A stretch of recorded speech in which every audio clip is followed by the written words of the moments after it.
तीसरे चरण के 11 राज्यों की 93 लोकसभा सीटों पर 64.58% मतदान हुआ। चुनाव आयोग के अनुसार यह आंकड़ा बढ़ सकता है।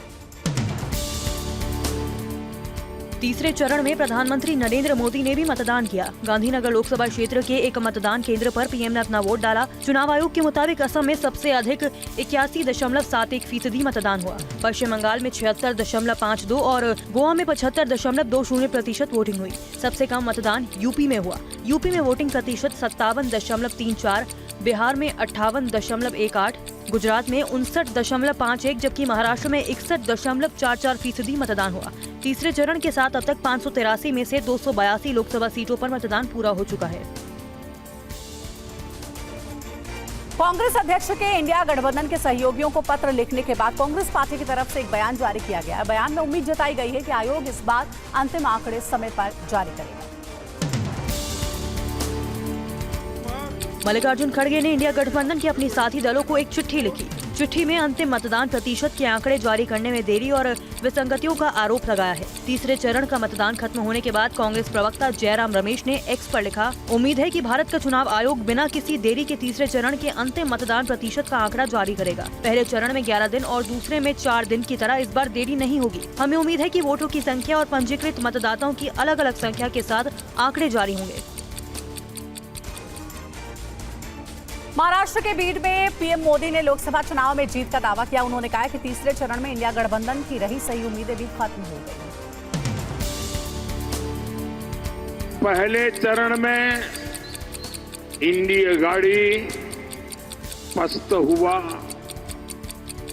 दूसरे में ध्वस्त हुआ और आज तीसरे चरण में इंडिया गाड़ी का कहीं कोई छोटा मोटा दिया अगर जल रहा था वो भी बुझ गया है।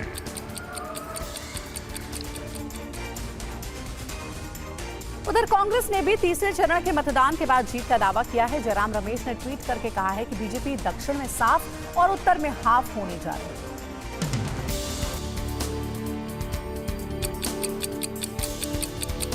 तीसरे चरण के मतदान के बाद कांग्रेस ने भी जीत का दावा किया। पार्टी की तरफ से कहा गया कि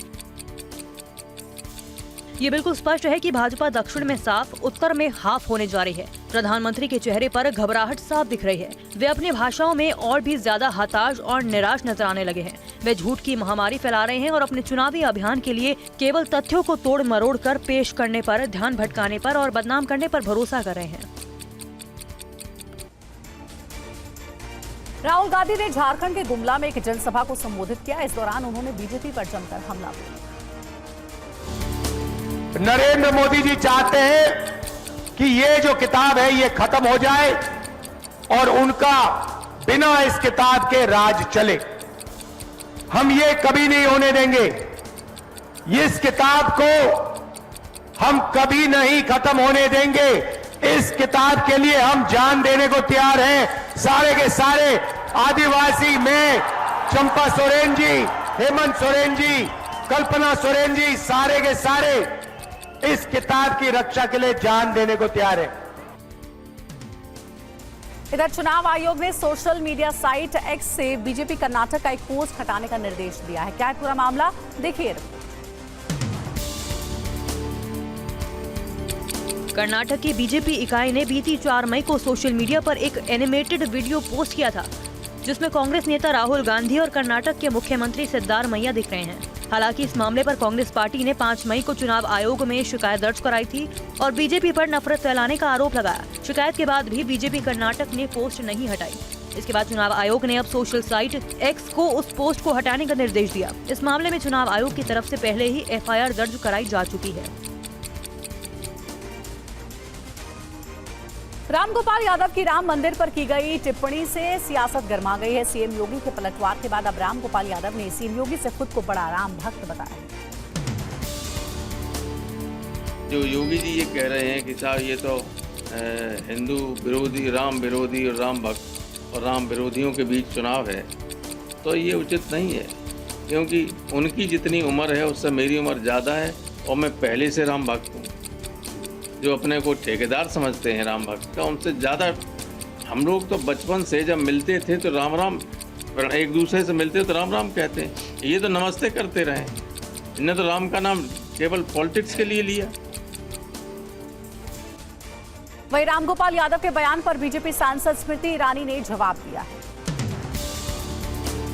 सनातन विरोधी हैं ये हम सब जानते हैं, लेकिन रामगोपाल यादव जी के मुख से राम मंदिर का अपमान, जिसके नाम में ही राम और गोपाल हो, वो प्रभु की महिमा को ना समझे, ये अपने आप में जनता को आक्रोशित करने वाला उनका वाक्य था।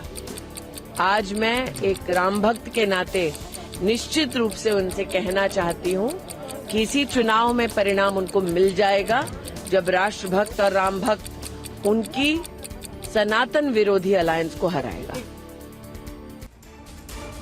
वहीं लालू के मुस्लिम आरक्षण वाले बयान पर प्रधानमंत्री मोदी ने जोरदार हमला बोला है। उन्होंने कहा कि सारा आरक्षण मुसलमानों को देने की कोशिश हो रही है।